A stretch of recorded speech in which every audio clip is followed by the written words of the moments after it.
And here we go. Looks like I'm live. So I'll go ahead and get into it.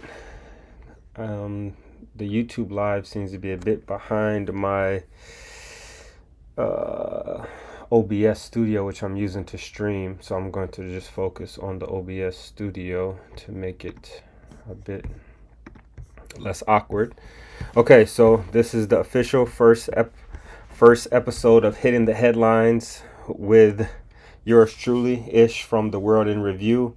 It's a pleasure to get to talk through this stuff, so I'll jump right into it because I know I don't like wordy people talking heads on Instagram. Plus, I don't have any inserts or screen sharing for you guys, so bear with me. So we're jumping right into Trump tariffs. Trump is imposing tariffs as soon as today on Canada, Mexico, and China. I believe 25% tariffs for a certain amount of goods, and then 10% for China. So 25 Mexican, Canada, and both of these countries produce a good amount of goods, billions of dollars of trade in particular goods. I notice a lot of auto parts and car type things come from Mexico. Canada, we get a lot of oil. And hold on, bear with me 1 second. I have some screenshots rather. Okay, so from China, we mainly get cell phones, computers, parts, electrical parts, toys, games, retail, clothes parts, and roughly this goes into the hundreds of billions of dollars, and that's just for 2023. So then let's look at Canada. Canada, much less overall trade, and number one item is by far oil with 110 billion, and cars and trucks with about 50 of that, and a lot of raw materials coming out of Canada, metal products, natural gas, gold, and some beef, meat, and pork things, and food goods. Mexico, like I said, was mainly car, trucks, auto parts, a lot of equipment, a lot of looks like manufactured equipment, electrical, telecom, mechanical, industrial machines. So there's a chance that this tariff could really impact production and prices in America. But let's look for some of the reasons at why Trump was enacting these tariffs, because you're going to see a lot of bias from the left and the right. There is short-term protection of domestic industries and manufacturing. So just think about it like this.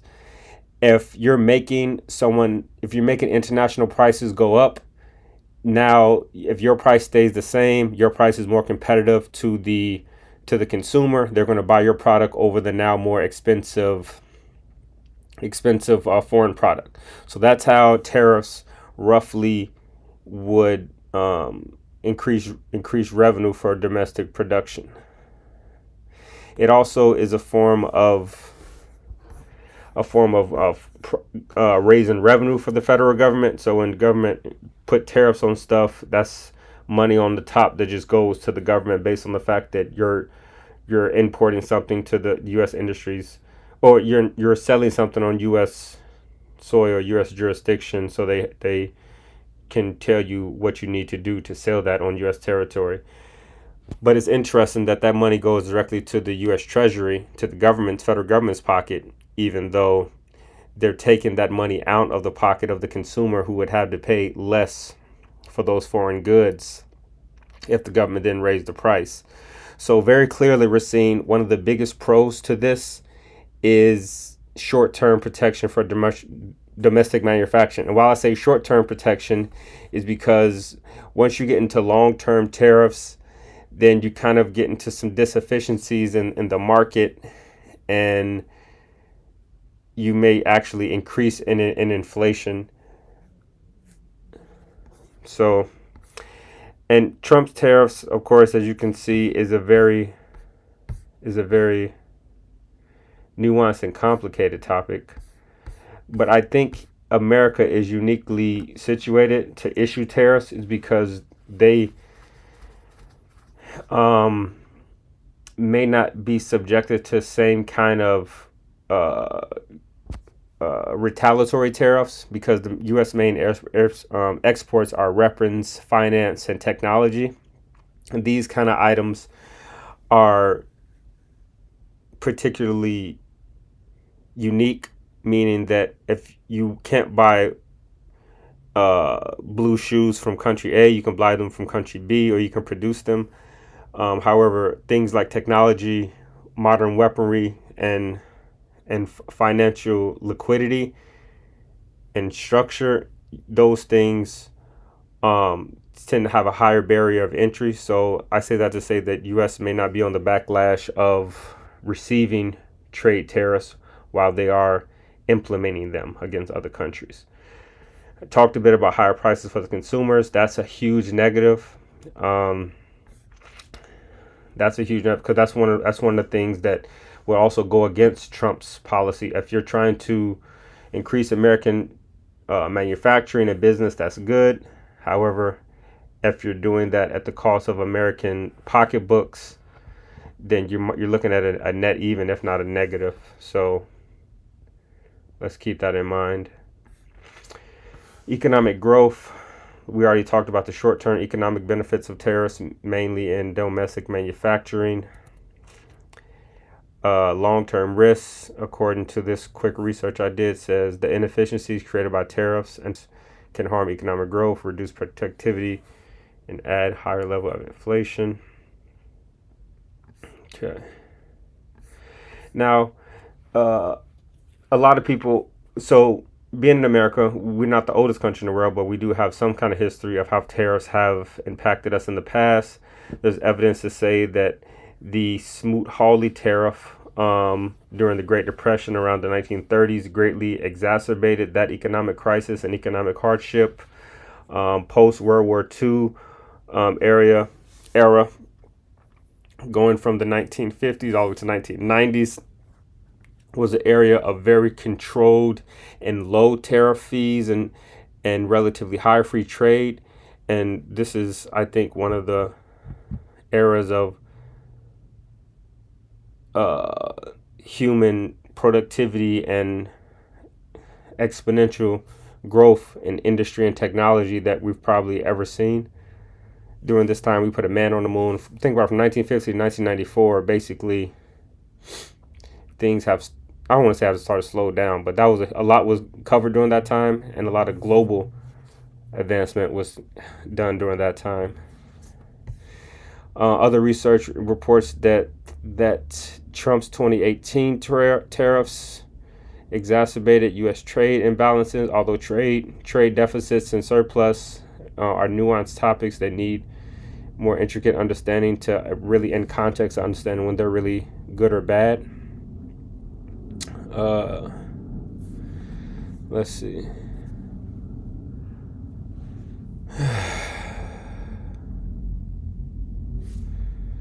So we see that when Trump's issuance of these tariffs are covered in the media, we know that the left bias are going to paint them as negative in some form or fashion. But one of the ways I found that they do this is by neglecting the benefits that the tariffs will have, which is one, mainly, like I said, it would increase domestic manufacturing. It makes them more price competitive, although it's done so in a non-free market way, which I think in this context is incorrect to do.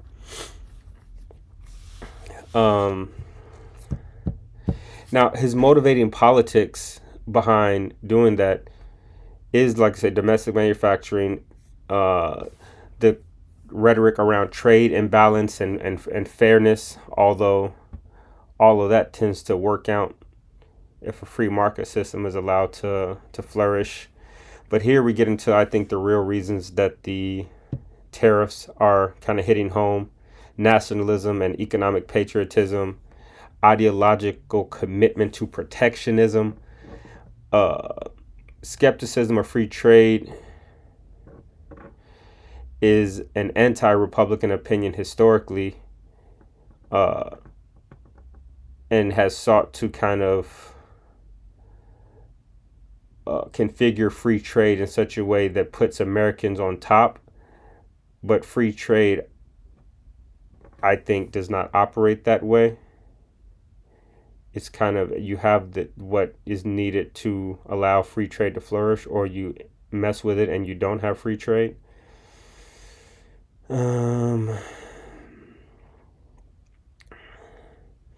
So all of those nationalism, economic patriotism, and this protectionism definitely appeals to his voter base. So, and it's those Rust Belt manufacturing kind of jobs where companies like China and Mexico can just out widget these Rust Belt companies. So, but like I say, those are largely optical wins. When it comes down to objectively what policy is best for Americans, I don't think we will be saying tariffs on free market products are generally a good thing to do for the country and for the global economy, let alone the American economy, given that the American economy should be put first. So when I think about this in the context of good Trump, bad Trump, when it comes to tariffs, I would say bad Trump. Bad Trump because it's largely a move based on political theater and not economic theory. I think that Republicans and true capitalists want access to a free market that isn't overregulated and over interfered with by the U.S. government. So for these reasons, I think Trump is a hypocrite on the principles that underline tariffs. So I think I'm going to say bad Trump here and give him a minus 5 points. So when it comes to hitting the headlines, Trump is at a -5. All right, moving on to a non-Trump story, or at least less directly related to Trump. We're going to, let me take a peek at myself again here. All right, now we're going to gun rights. So gun rights, this made me, I thought of this topic because I just saw that in the Fifth Circuit Court basically has just allowed 18 to 20-year-olds to purchase firearms again. And this is coming off the back of the decision of a Clarence Thomas Supreme Court opinion, National Rifle Association versus Bank, something like that. But it was a Supreme Court decision that basically broadened Second Amendment rights. And we'll get into that a little bit later in a few minutes here. But so now this case has came down on the back of that case, saying that 18 to 20-year-olds can buy a gun in the Fifth Circuit.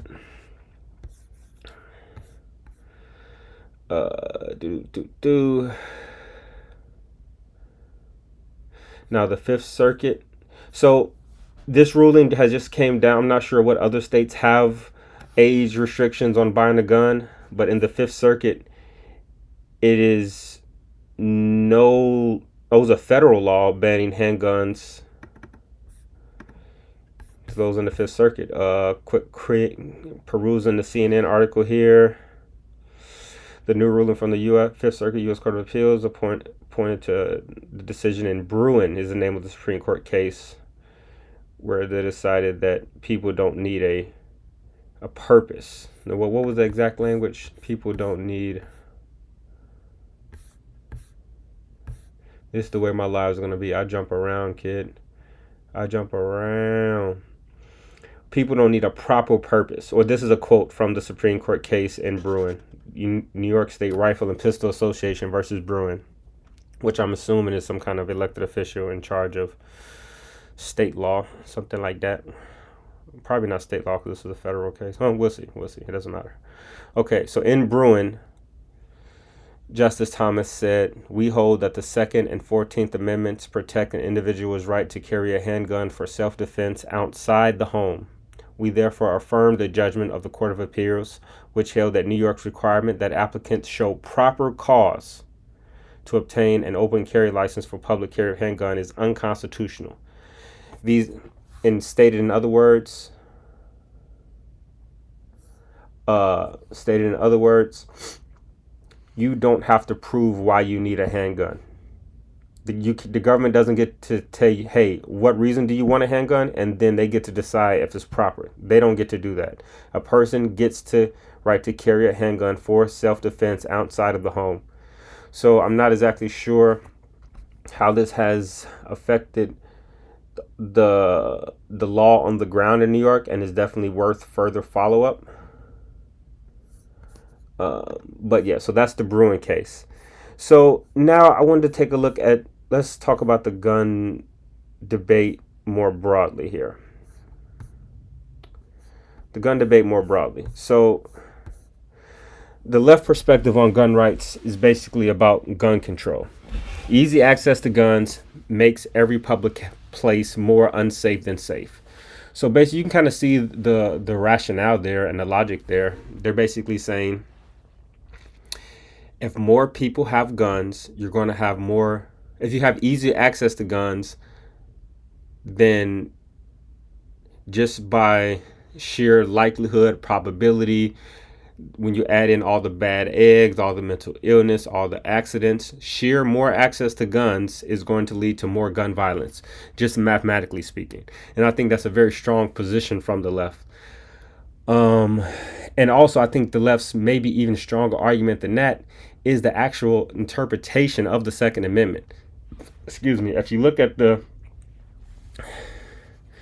interpretation of the Second Amendment, it's clearly stated with the right to maintain weaponry or bear arms is clearly paired with the context of a well-regulated militia. So it seems to be an intentional effort by the authors of the Constitution to not permit individual right to just carry weaponry around the country. Well-regulated militia means something, and I believe it was said after a comma, like the right to bear arms, comma, regulated militia, something like that. I'll look it up.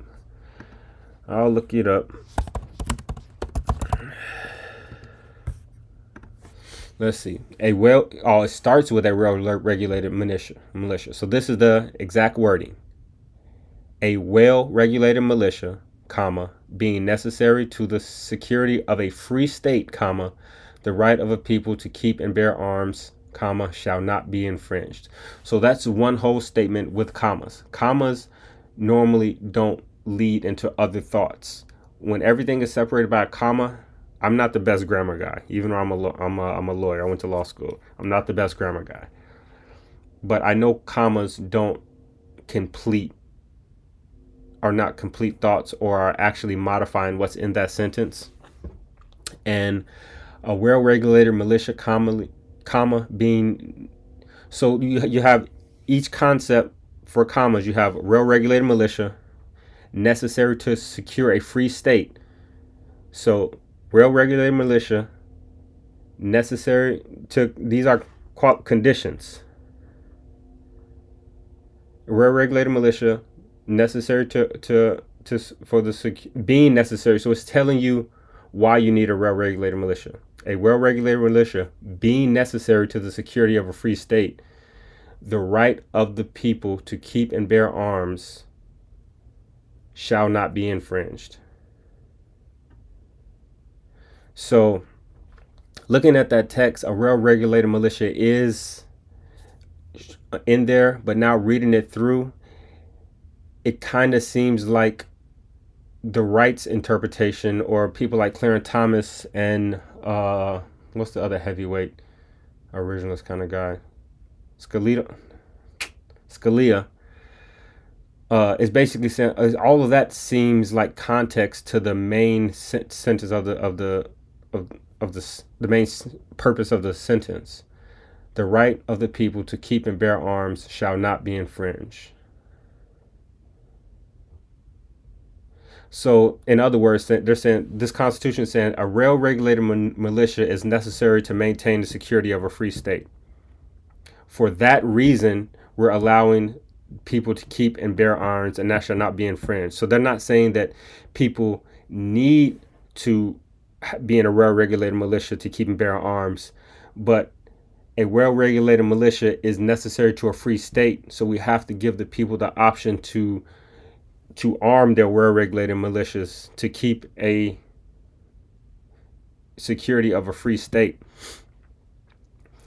So that's it's becoming very clear to me, and I'm trying to make sure I'm just simplifying as best I can, because I used to think that this is one of the left's strongest arguments, was a textual argument, and now I'm kind of seeing it 180 degrees different. For instance, I'm not reading it as saying that you can only bear arms in a well-regulated militia. That's not the way I'm reading this anymore. I'm reading this as the Constitution saying a well-regulated militia is necessary to the security of a free state, meaning a state must be able to protect itself. A free state must be able to protect itself against other sovereigns. Another sovereign in the United States is the federal government. If the federal government starts to impinge on a free state's rights, according to the Constitution, a well-regulated militia may be necessary to secure that free state against the federal government.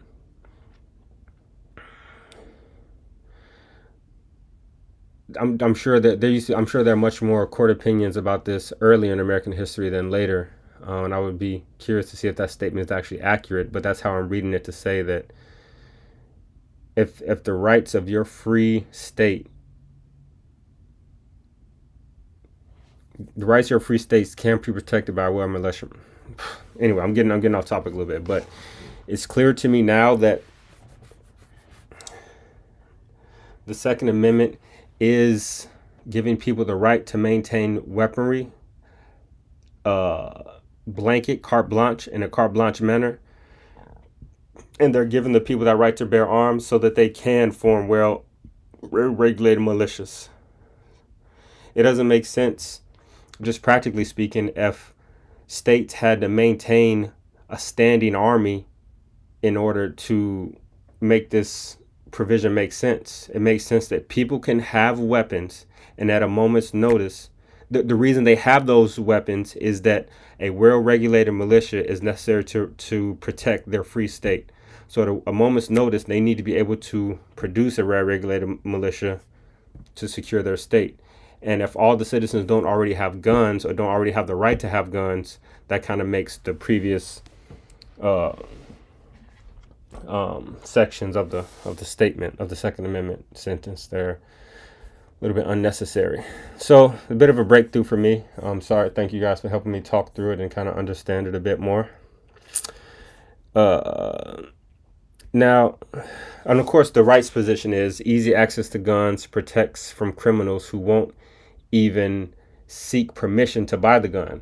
So a strong argument from the right is that you're making laws to keep guns out of law-abiding citizens' hands when criminals won't follow the law. That's why they're criminals, and they'll get a gun, and now we're at a disadvantage because we legally can't have a weapon.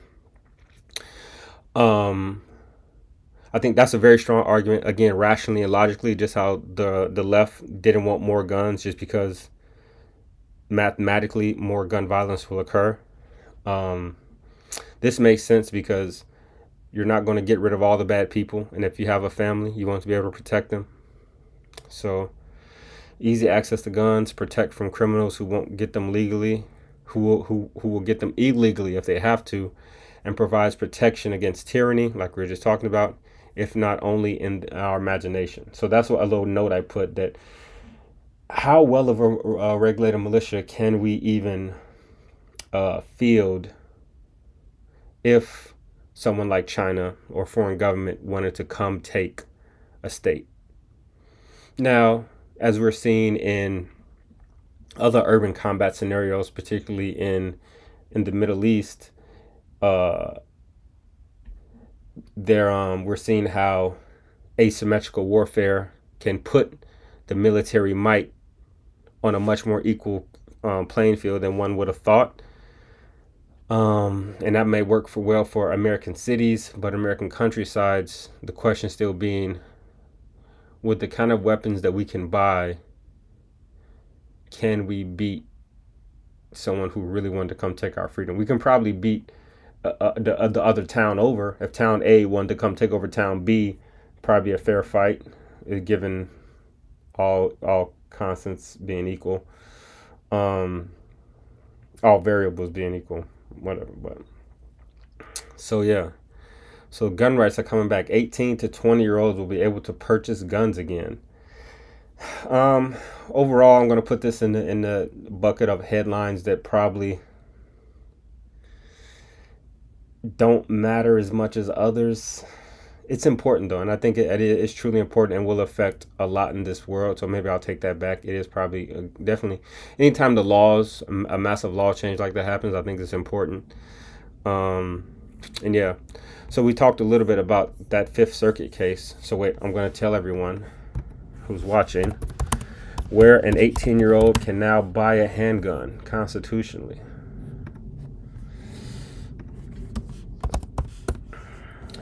It looks like Texas, Louisiana, and Mississippi are in the Fifth Circuit Court of Appeals. So now 18-year-olds can go and buy handguns because U.S. citizens don't need we don't need a proper purpose in order to purchase a handgun.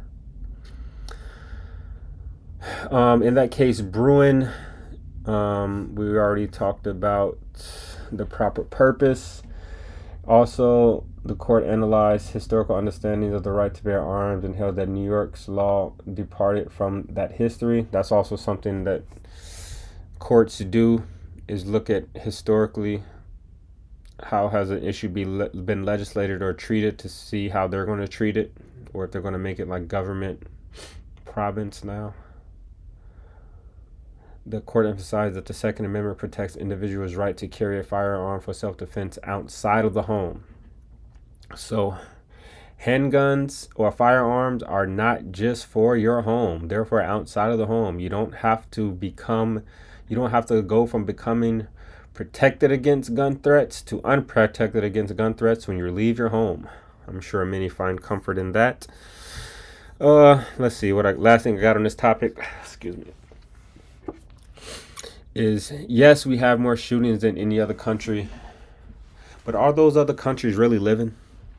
Canada seems nice, but their liberty, like everything else in that country, is watered down from the American version. Others may not prohibit guns. So Canada allows guns. Other countries may prohibit guns, but they may not be doing so out of the altruistic, man-loving, neighbor-loving nature in their heart. But they may be keeping the populace from having guns because they don't want them standing up to corruption inside their own borders. Imagine if guns became commonplace with every home or every family or every fighting age man got a gun. It just as good as a voting box in some places, I would imagine, even though that probably is extremely problematic. But I say that to say that certain individuals feel entirely emboldened when they control all of the physical force and armament inside of a country, so much so that they feel like they can corrupt and oppress the workers and everyday people of that country. So that's kind of where my line of thinking was going on that one. All right, moving over to the next story. Plane crashes. Plane crashes have been in the news lately.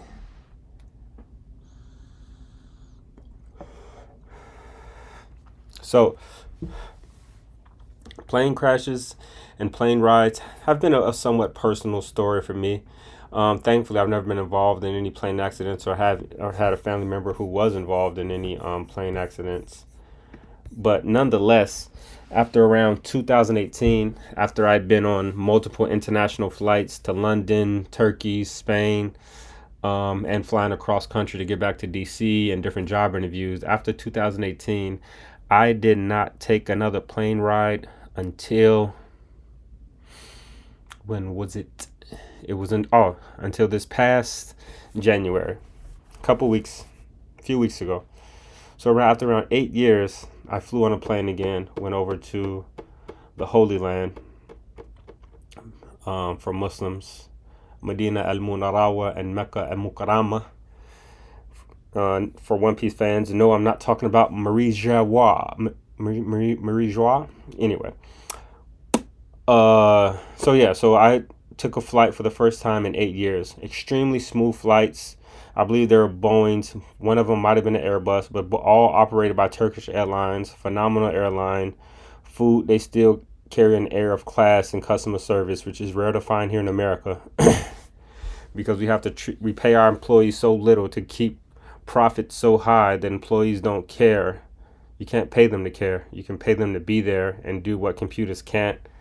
But that's why rich people normally pay to have service from companies where they offer zero. Anyway, what were we talking about? Oh, planes. So yeah, Turkish Airlines was very nice. Back and forth, all of that was very lovely. And landings were good. They have this new feature where you can look down at the plane as it's landing. I got a cool video of that. Look forward to that on the channel. Maybe on the Patreon. JK.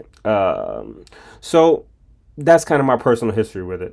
And I wouldn't say that I was scared of planes. During those 8 years, I went back and forth to California 3 times, 52-hour trips each way.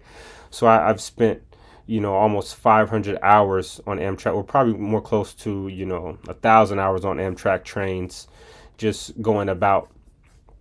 And I find it a very nostalgic, inspirational way of traveling. I feel like it's part of my vacation.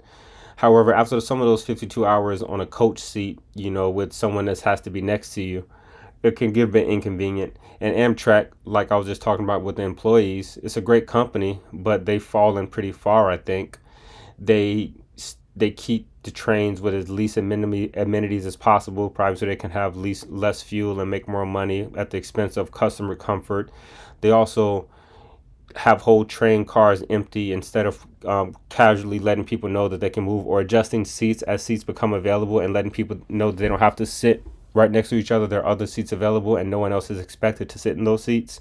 They don't really do that on average, I find. You have to be assertive to get customer comfort. You kind of have to be a squeaky wheel these days to get any kind of convenience out of any kind of large company.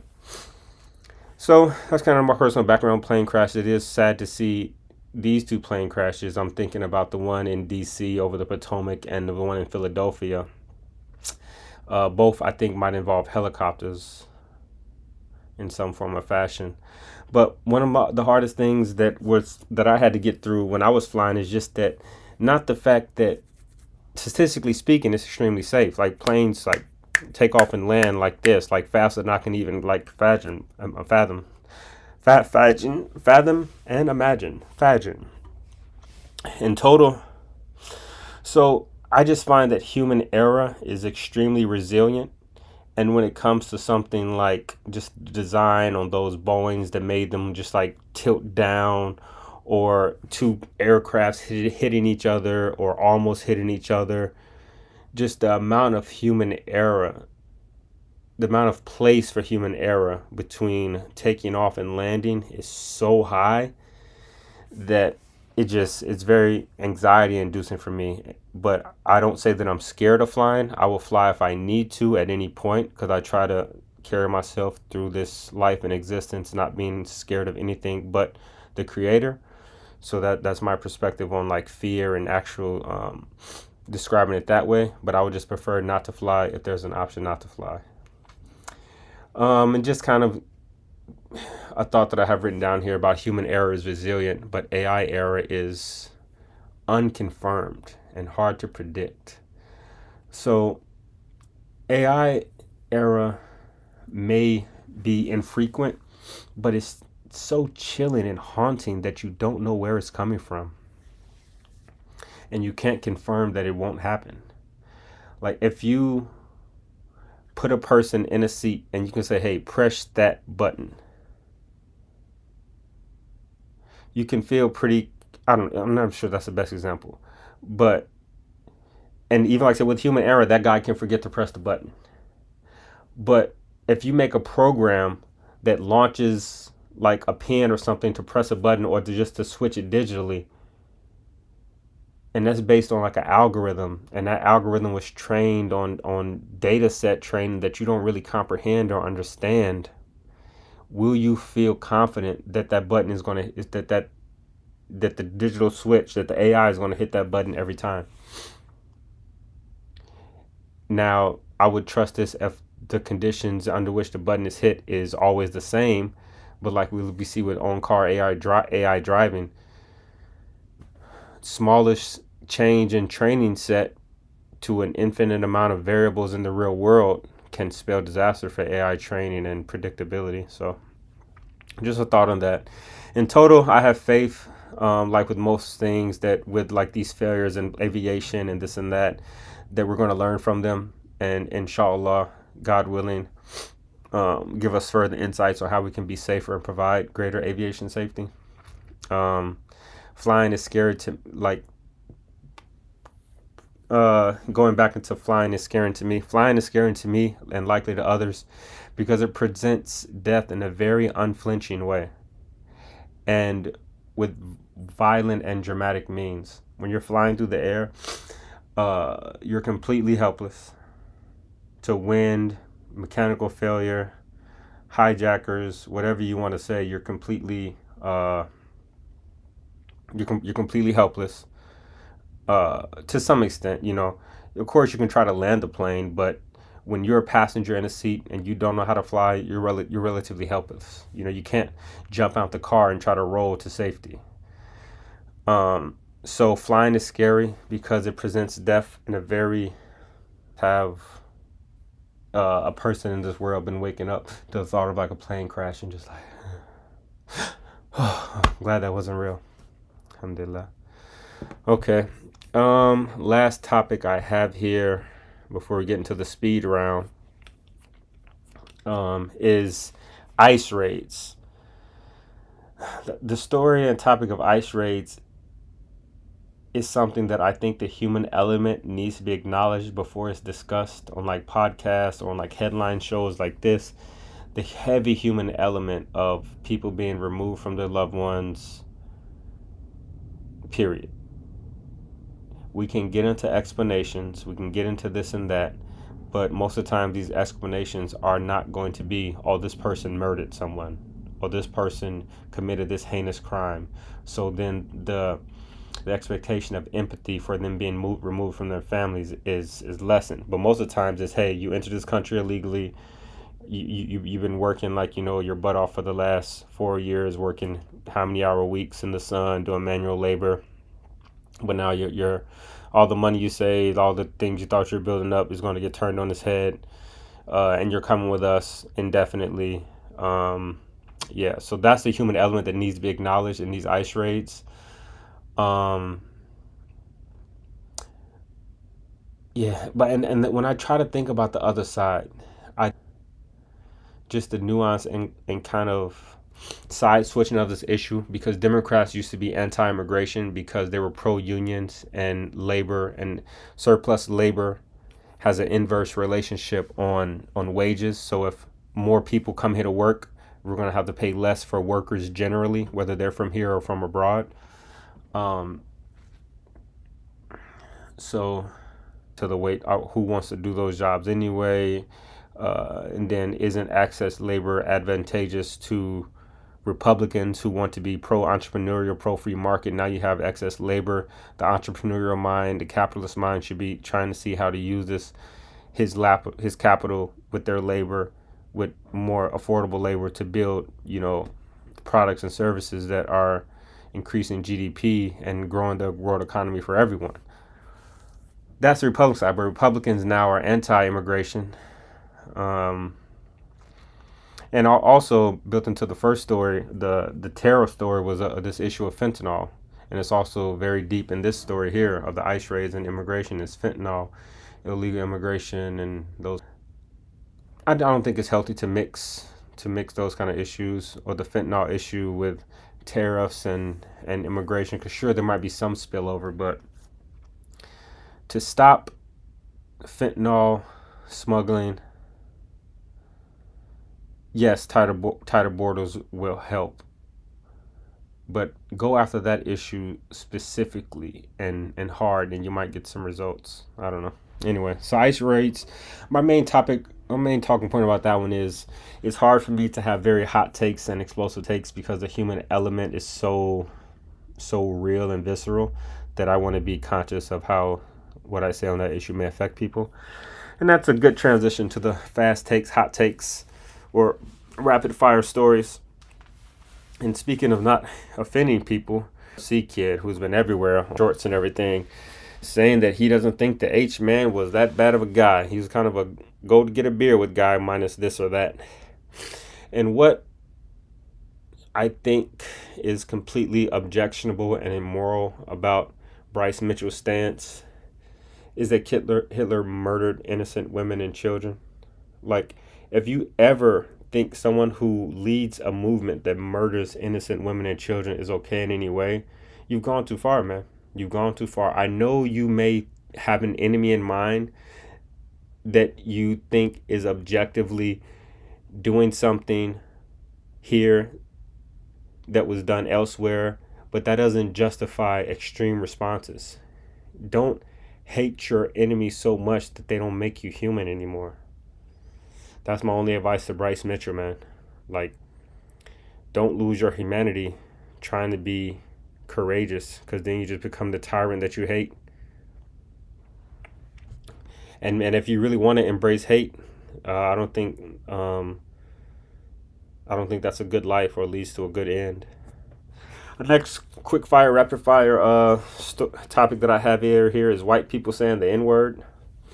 I grew up saying the N word, funnily, colloquially, all kind of ways, like mainly subconsciously to people I was around. Like, I grew up in the inner city at a 99% black elementary school on the far south side of Chicago in the Wild Hunters in Roseland. So, and then I grew up and went to a workforce where it wasn't people who I grew up with. It was all guys coming out to join, all kids from the street. Never had any issue saying it, and nor should I. The reason it's an issue with me is because I think my skin complexion is so light. But my father is black. Both of his parents were black, and I think some of his ancestors did descend from West African slaves. So the blood test, I think I pass, and the cultural tests, I think I pass. And ultimately, I think you do need both tests in order to say the N word without being cringy, at least in my mind. Because if you don't pass the blood test, meaning if you don't have any black blood in you and you're saying the N word, it's going to be cringe in my mind. I'm sorry, and I'm like one of the most like non-offended kind of guys out there. But to me, it's wrong, and it seems cringy, and it seems out of place. So if you don't have the blood, you shouldn't say it. But also, if you don't have the culture of where people grew up saying the N word, don't say it. And this came to me after I went out to Howard, and there was a few of the Huxtables type archetypes when they used to say the N word, used to roll off their tongue like sandpaper, like it's just scraping every inch along the way, just because it probably wasn't in their like common vernacular or parlance growing up. So I think those two elements matter. Are you African American? Part. Ooh, so this means maybe well, whatever. Are you like African in some colonial entity? And did you grow up in the inner city ghetto with that kind of parlance?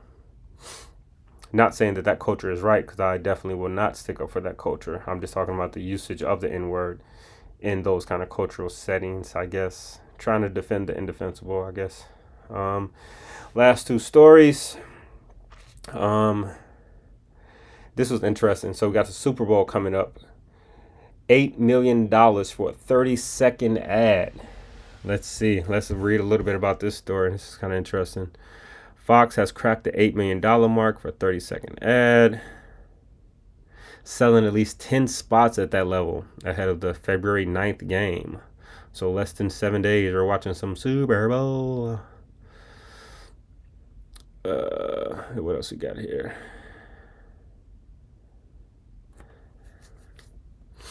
Momentum has been building for Fox Corp.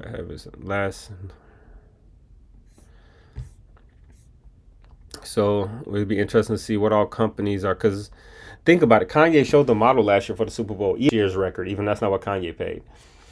$8 million for 30 seconds, and then you make $21 million off sales the next day. So Kanye paid, let's say, around 6.5 or 7 billion. Even I think his spot was maybe less than 30 seconds. Pay 7 million, get 21 million in sales the next day. Probably close to 50 to 100 to over 50 million by now sales. Money's made back. It's a sound business decision. You just gotta have that capital. You gotta have that money up front. Okay, so that's an interesting story. What else did I think about this Super Bowl ad story? I don't know. Probably just say sit in my philosophical bag, talk about how ads and influence is very superficial now. So getting your name out there is half the battle these days. Because I feel like in the past, people wanted to get their name out there after they had a product established. Something like FTX. FTX was everywhere, had all the ads, was paying all the people to pump this nonsense. But the product wasn't built out, and it was a horrible product that made a lot of people lose money. So maybe there should be some kind of like fact-checking products before you advertise them to hundreds of millions of people. It's just a thought. All right, guys. So that is it for I'm trying to check here, then check here, and check there for the camera. But that's it for my first Hitting the Headlines live YouTube, my first ever YouTube video. I just wanted to get something going. Just hopefully my projects, you can see them increase in quality as I continue to familiarize myself